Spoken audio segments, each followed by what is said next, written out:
To enrol in the course, click the link below in the description.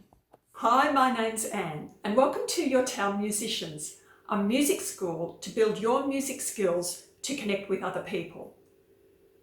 In this free course, you'll master 2 essential cross rhythms. So, what is a cross rhythm? Also called a cross beat or a polyrhythm. Sounds very intellectual, but actually it's just 2 different but regular pulses playing at the same time.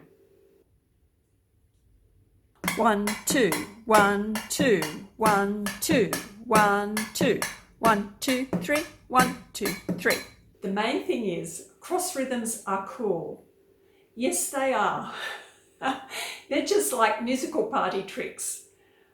Think of wiggling your ears, doing a moonwalk, or solving a Rubik's Cube.